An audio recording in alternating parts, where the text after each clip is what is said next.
My wife filed for divorce and a restraining order to take the car and apartment. I brought a box of evidence and a copy of the truth. I met her at some outdoor concert in Austin, back when I actually used to say yes to random invites, and she was standing in line for drinks in a beat-up denim jacket with patches all over it and this weird kind of confidence that made you want to listen when she spoke. She smiled at something I said. I offered her a beer, and that was it. That's how it started. We were 5 years apart, me 30, her 25.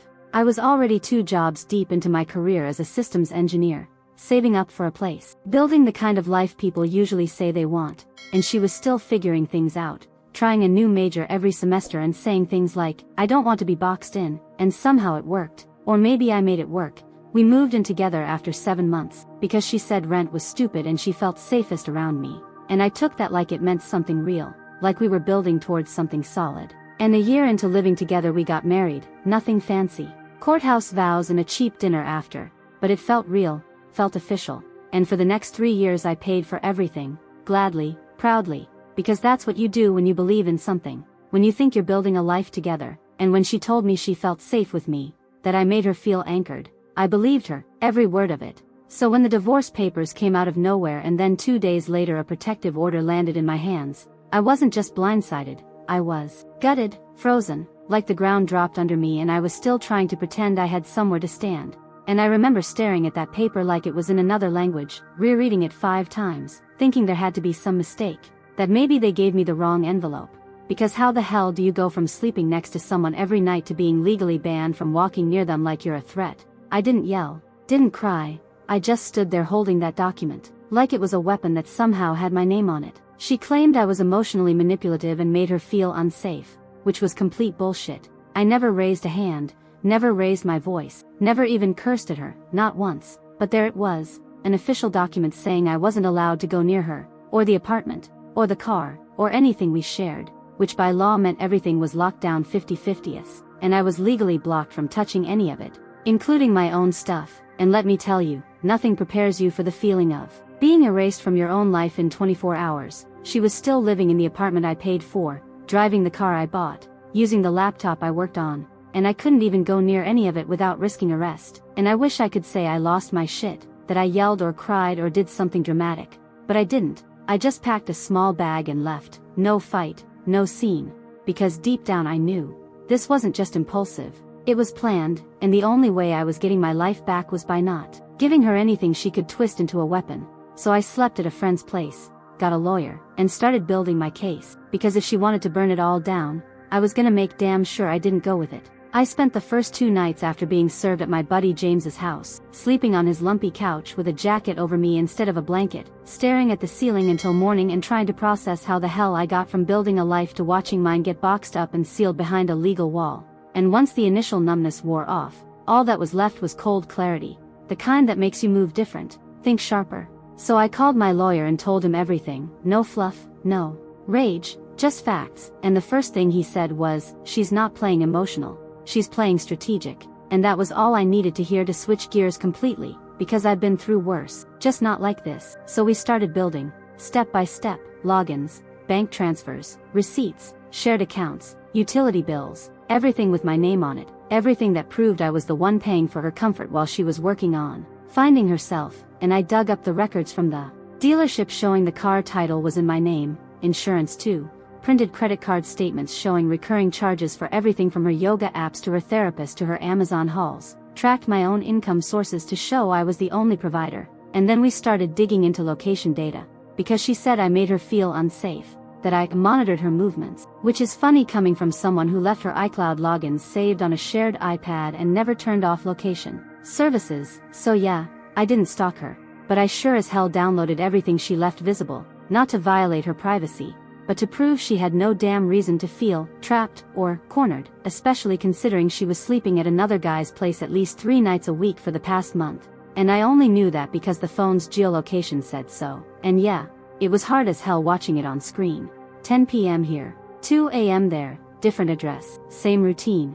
But I wasn't gathering it to cry about it. I was gathering it because this is what defense looks like when no one's coming to save you. And every file I saved, every screenshot, every printout became part of the folder I handed to my lawyer with the quiet rage of someone who refuses to be lied about. Because if she wanted to go legal, we'd go legal.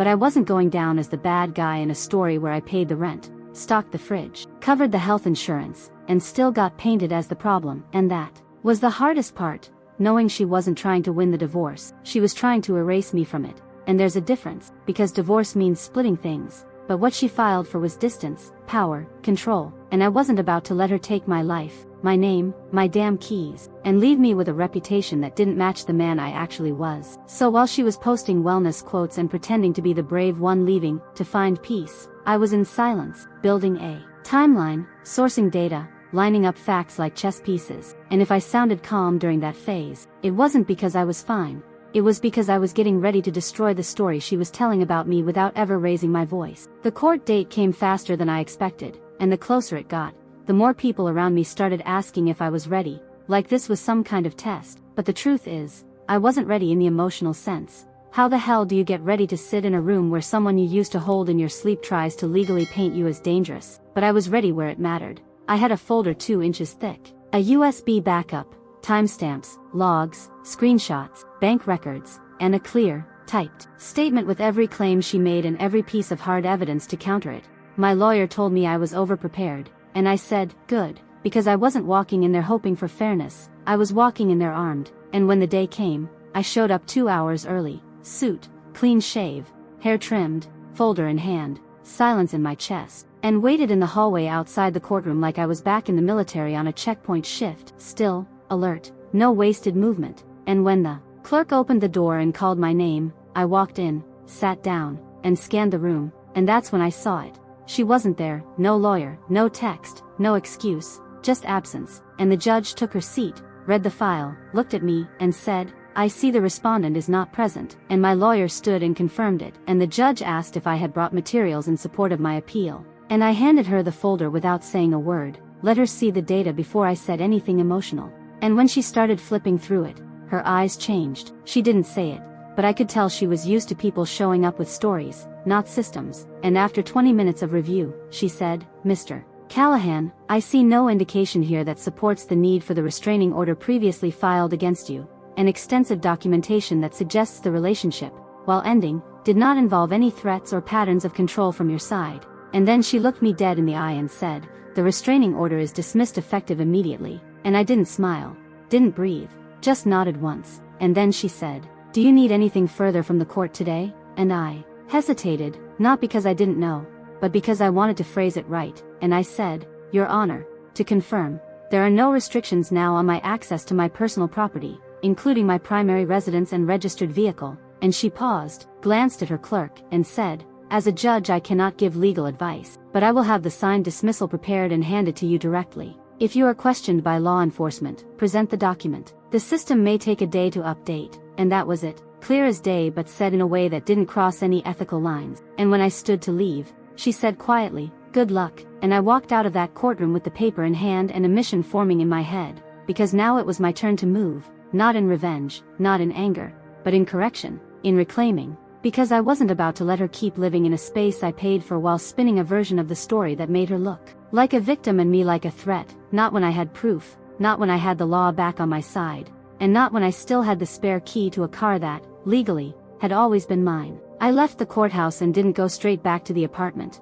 Not yet, not until I handled the first piece, the car, because I knew she'd be watching, not literally maybe, but through mutual friends, text, her little ecosystem of people who still thought she was the soft one in all this. And I wasn't about to give her the time or warning to make the next move before I could make mine. So I waited, 3 days to be exact, watched her social media from a dummy account, checked geotags, stories, anything to place her location, and then, there it was, Thursday night, tagged at a cocktail bar 2 towns over, same one she used to go to with her new boyfriend. And I knew how it worked. I'd lived with her long enough to know her habits. If she was drinking, she wasn't coming back to the apartment that night. She'd crash at his place, which meant the car would be sitting out front, unguarded, untouched, and legally mine. So I grabbed my spare key, the court papers, and called a rideshare to drop me a block away, walked the rest on foot, hoodie up, hands cold, but steady, and there it was, my car, just sitting there on the curb like it had been waiting for me the whole time.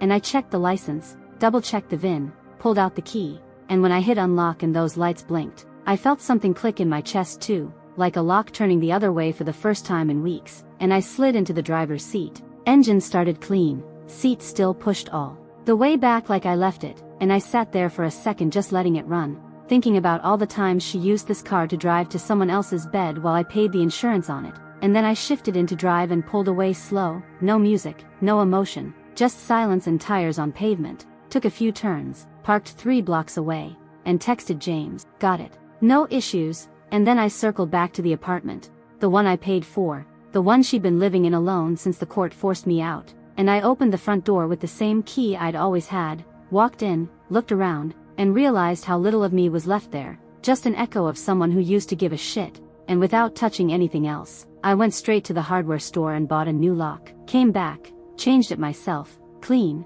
quick, no drama, took a picture of the new lock, sent it to my lawyer, and texted her from my official number. Per court ruling, I have resumed residence. Please coordinate a time with my attorney to retrieve your remaining belongings. Locks have been changed, that's all. No threats. No bait, just information. I sent the message and locked the door behind me. That night, nothing. No calls, no texts. Just silence. The kind that doesn't feel like peace, more like a countdown. I didn't know what she was thinking, if she was shocked or just recalculating. I stayed up late, waiting for something, an argument, a demand, a third-hand threat. But nothing came. I went to bed with my phone screen face up next to me, half expecting it to light up. It didn't. I slept light, got up early, made coffee, and I was waiting for her move. It didn't even take a full day. Less than 24 hours after I reclaimed the car and rekeyed the apartment, I got the call, unknown number. I answered because I knew exactly who it was going to be, and I was right. It was him, her boyfriend, the guy she left me for but never had the guts to admit to out loud. And he didn't waste a second, no hello, no hesitation, just launched right into it. You think you're clever? You sneak around like a little snake and take what isn't yours? And I didn't say a word, just let him burn through the rant, listening in silence. And then it came, the line he didn't think twice about but I was waiting for. If I see you anywhere near her again, I swear to God, I'll put you in the ground. That was it. Game over. I hung up without responding, saved the call log, recorded a summary voice memo, and drove straight to the precinct. Calm, focused. I wasn't angry, I was grateful. He'd just handed me the cleanest opportunity I'd ever get. At the station, I gave them everything. The date, time, content, and motive. Filed the report, got the case number, waited for the paperwork. No dramatics, no scene, just the right channels. The next morning, I called my lawyer and we fast-tracked a motion for a protective order. This time, it was me filing. I told the court everything.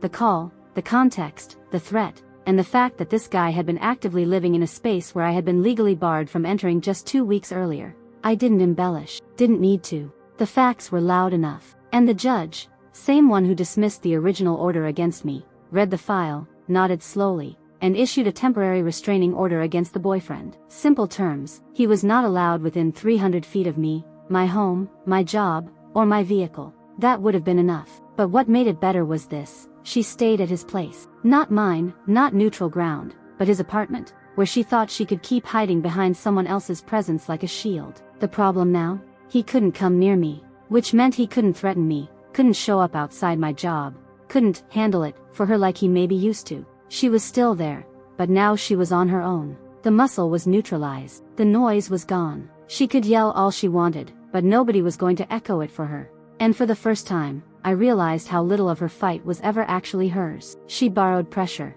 borrowed posture, borrowed me, then him. But now, no one left to act on her behalf. No one left to swing back. That's when the silence started to grow. She texted me once that night, really? I didn't answer. I forwarded it to my lawyer and turned off my phone. That was the night I finally slept through without checking the door twice. No wait, no watchers, just a locked front door, a quiet inbox, and nothing left in her hands but her own decisions. The order didn't touch her, never mentioned her name, wasn't about revenge or leverage, just safety, mine. And that's what made it hit even harder, because while she technically wasn't forced to leave his apartment, she suddenly had no control over the situation anymore. Couldn't weaponize him, couldn't send him after me, couldn't use his aggression like a borrowed gun, and it left her exposed in a way she wasn't used to, because now she had to rely on just one thing, her relationship with him. No backup plan, no legal edge, just the dynamic between them, and that's when cracks started to show, not through her but through him, because less than a week later I get a call, unknown number again, but this time the voice is different, calmer, slower, more tired, and it takes me a second to realize it's him, the boyfriend, calling again. But there's no threat in his tone, no heat, just something close to shame, and he goes, "Look, I'm not trying to stir anything, I feel like I need to tell you something," and I let him talk, no emotion, no interruption, and he tells me she lied to him, said our marriage was just a legal arrangement, that we were non-exclusive, that I knew about him, and that she was only staying with me until she could move out, and he says he believed it at first, but the longer they lived together, the weirder it got. She was volatile, moody, manipulative, started picking fights, locking herself in rooms, disappearing for hours, accusing him of siding with me just because he didn't scream back, and eventually it all started clicking for him. The lies, the narrative, the way she bent everything to make herself the victim no matter who she was talking to, and now he's the one stuck with her in his apartment, in his space, with no way to kick her out without escalating the drama, and he says, straight up, "I think I made a mistake," and I just sit there with the phone pressed to my ear, silent, letting him hang himself, with his own rope, and when he's done, I say, "Thanks for telling me," and hang up, nothing more, because I got what I needed, and yes, I recorded the call, every word of it, legally, as a single-party consent state, and sent it straight to my lawyer, because here's the part that matters. In divorce court, a documented pattern of deception and infidelity, especially one acknowledged by a third party, destroys her claim to shared assets, and now I had it, proof from the guy she left me for, in his own voice, that she not only cheated, but lied about the nature of our marriage to cover it up, and suddenly all that 50-50 talk she'd been planning went up in smoke, and what made it perfect was that I didn't have to trick anyone, didn't manipulate, didn't bait, I just waited, and she imploded under her own bullshit, because when you build everything on lies, even your allies start to look for the exits, and now her last buffer was cracking, and all I had to do was hold the door open and watch. Court was scheduled for a Thursday morning, final hearing, divorce settlement. I wore the same suit I wore to every court date, same clean haircut, same stillness in my face. I didn't come to win, I came to finish. She was there this time, alone, no lawyer, just a file folder and a tight smile like this was still salvageable, like she could spin something out of whatever was left. The judge, same one from the restraining order dismissal, asked us both to sit and state what we were seeking in terms of division. I spoke first. I had a binder with every debt, every asset, every financial connection we shared, color-coded, with receipts, with printouts. I handed the judge a copy, calmly explained what was mine, what she'd contributed to, very little, and what I wanted severed completely. The car, the apartment,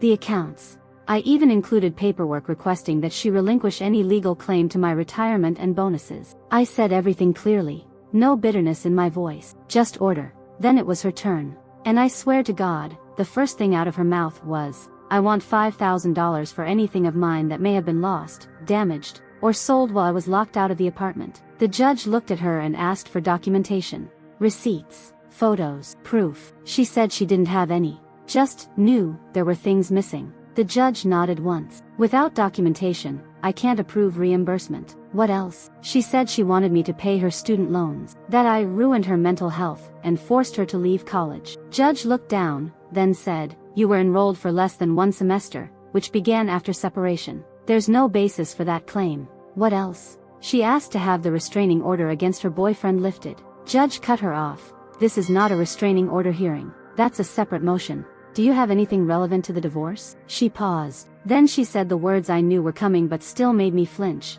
"I want alimony, full amount. My financial life was destroyed by this man and I deserve help." The judge didn't raise her voice. She just asked, "Are you currently cohabitating with another partner?"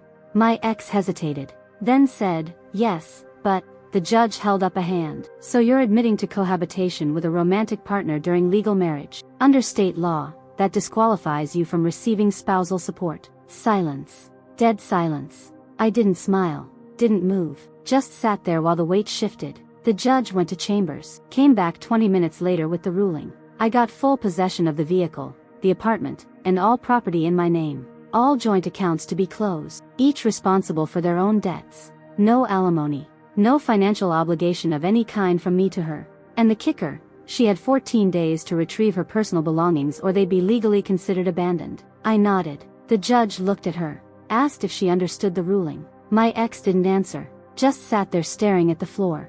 And I thought, this is what happens when you bet everything on being the victim and forget that truth leaves a paper trail. I walked out without saying a word. Gave her 3 boxes of her stuff the next day. That was it. 3 years of marriage. And she walked away with whatever fit in the trunk of a car she no longer had a key to. It's been almost a year since the court finalized everything, and I haven't seen her since that day with the 3 boxes and the blank stare. Haven't heard her voice. Haven't run into her by accident, and to be honest, it stopped mattering a long time ago, because the real silence didn't start when she left. It started when I stopped checking my phone waiting for her name to pop up, stopped rehearsing things I'd never get to say, stopped wondering if she'd ever actually say sorry.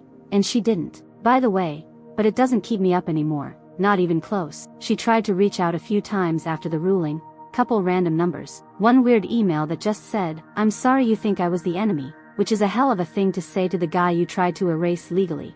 But I didn't respond to any of it, just sent it to my lawyer like always. And that's the part people don't tell you about healing. It's not dramatic. It's not some sunrise moment where you breathe deep and feel whole. Again, it's just quiet, like one day you wake up and realize you didn't think about them yesterday, or the day before, and now you're making breakfast and not imagining what they'd say about how you make your eggs. And yeah, she and the boyfriend didn't last. I heard about it from Nate's girlfriend. Apparently they weren't compatible, whatever the hell that means when you already nuked someone's life to be together. And I didn't even feel satisfied hearing it, didn't smile or say, good. I actually felt a little bad for her, just for a second, because I know what it's like to realize you burned the bridge you needed most. But then I got on with my day, because I've had enough of wasting time on people who use you like a temporary solution to their permanent chaos. I work a lot now, not to run from anything, just because I like building things again. I've put on about 20 pounds of muscle since last year, mostly from not skipping gym days. And yeah,